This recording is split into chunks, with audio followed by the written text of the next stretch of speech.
President Trump and Attorney General William Barr set their sights on big tech over antitrust concerns. Hello, this is Robert Romano, Vice President of Public Policy with Americans for Limited Government, dailytorch.com. Hit that subscribe button.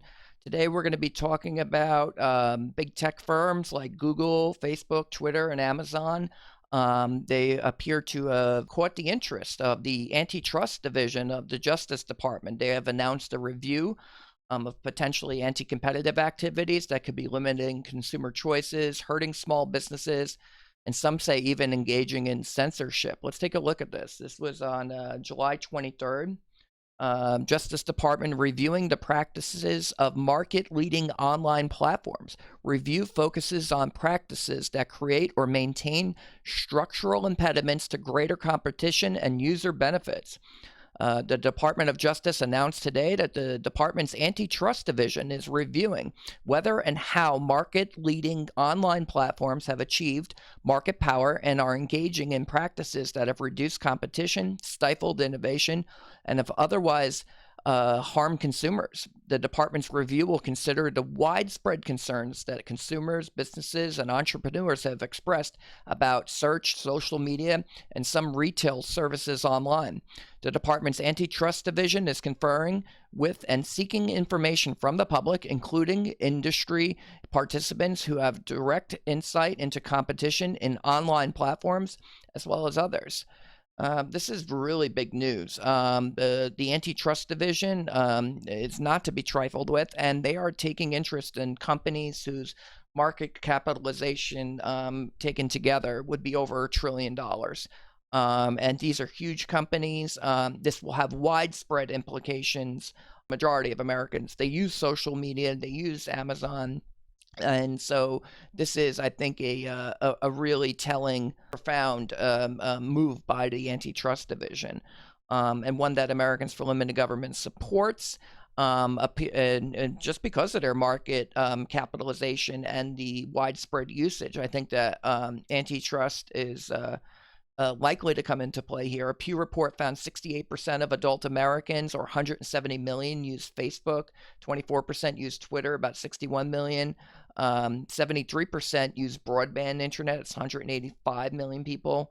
And Google is one of the most popular websites in America, 255 million unique visitors every month. That's huge. These are really, really big companies, and I think that we need to take this into consideration, whether they're stifling competition, hurting small businesses, or engaging in censorship. Now, we've noted in the past that there's bipartisan support for antitrust to take a look at these companies.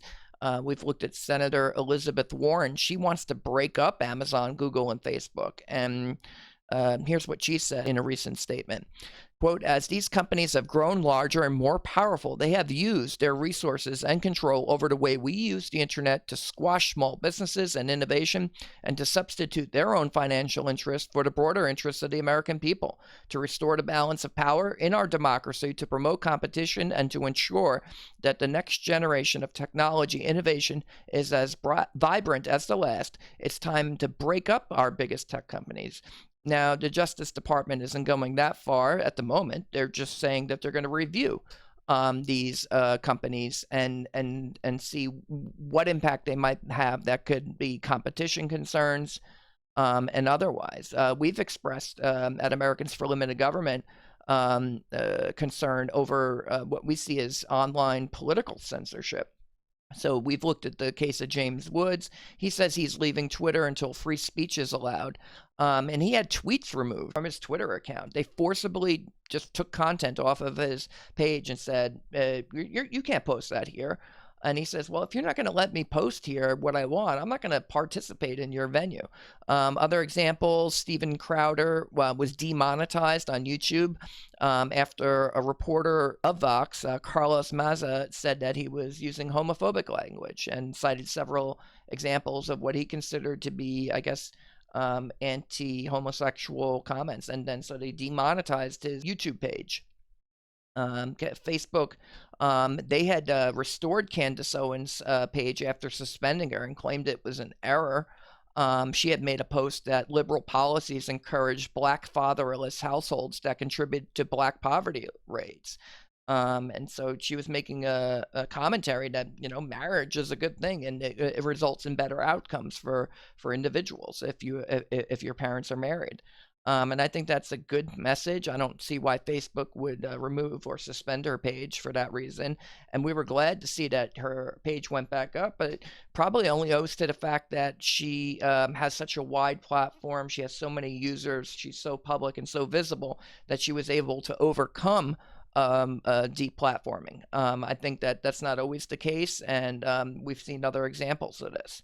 And so moving on, the Democratic presidential candidate, Tulsi Gabbard, she had her ads account suspended by Google immediately following the Democratic debate. And geez, I mean, what's it going to take for people to realize that this is a bipartisan concern, and that it can happen to anyone? It's not just Republicans. It's not just conservatives. Democrats are finding themselves in the crosshairs too. I guess if they challenge the establishment in Washington or just the power structure. According to her complaint, at the height of Gabbard's popularity among internet searches, in the immediate hours after the debate ended and in the thick of critical post-debate period, when television viewers, radio listeners, newspaper readers, and millions of other Americans are discussing and searching for presidential candidates, Google suspended Tulsi's Google Ads account without warning for hours as millions of Americans searched Google for information about Tulsi, and as Tulsi was trying through Google to speak to them, her Google Ads account was arbitrarily and forcibly taken offline. Throughout this period, the campaign worked frantically to gather more information about the suspension, to get through to someone at Google who could get the account back online, and to understand and remedy the restraint that had been placed on Tulsi's speech at precisely the moment when everyone wanted to hear it from her. The implications are clear, as Gabbard argues. Google could unilaterally and decisively end a presidential candidate's bid for office if it chose to. For example, by tweaking its search algorithm to disfavor a candidate, blocking the candidate from its ad platforms, or keeping the candidate's communications from getting to interested voters who use Gmail for email communications.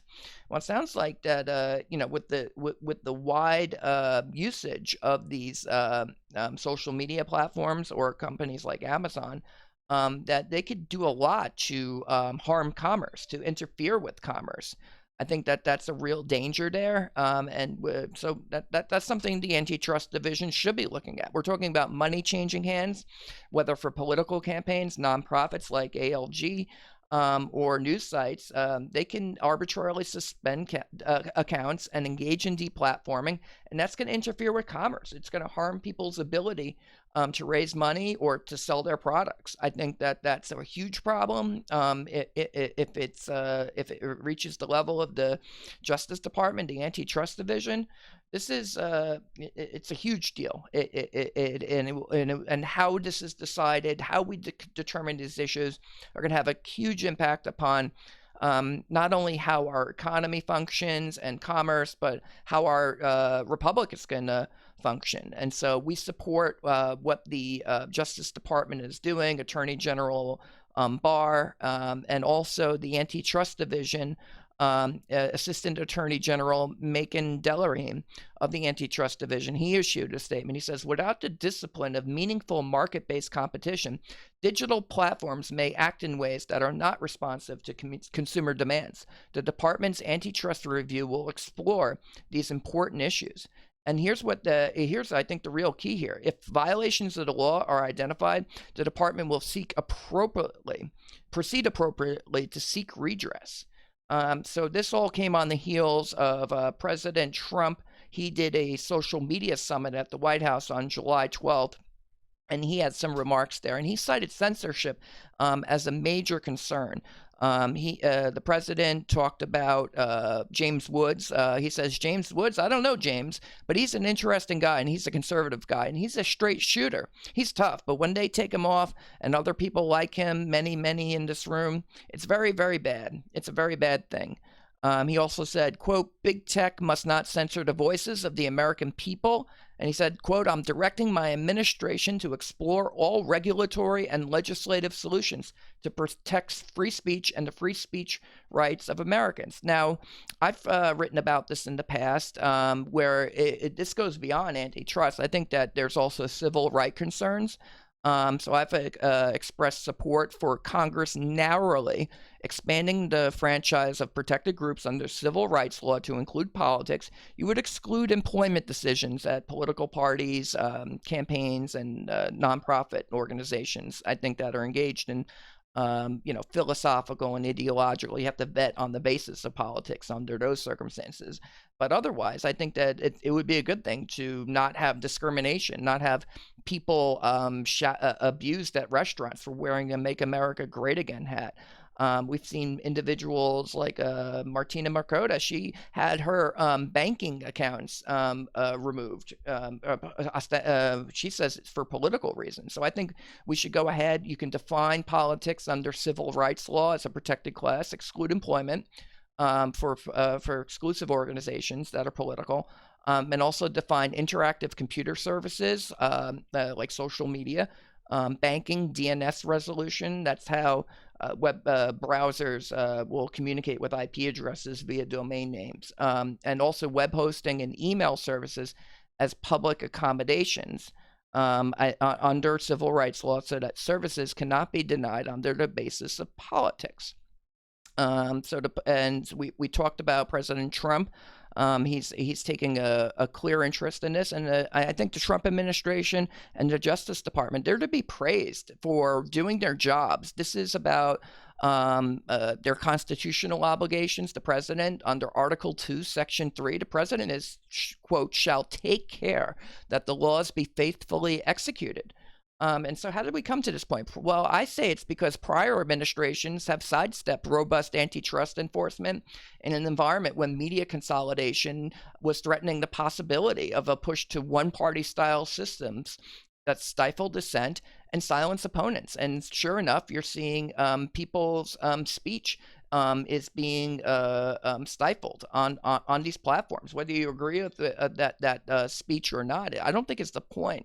I think that you're seeing examples across the bipartisan spectrum of people who maybe they're not favored voices. Maybe they're minority viewpoints, like Tulsi Gabbard. She's an underdog in the Democratic nomination.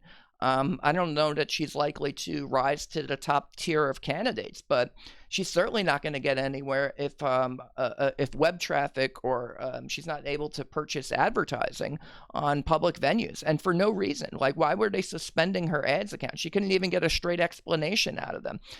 We've seen examples. So it's not just in politics. It's not just for political reasons.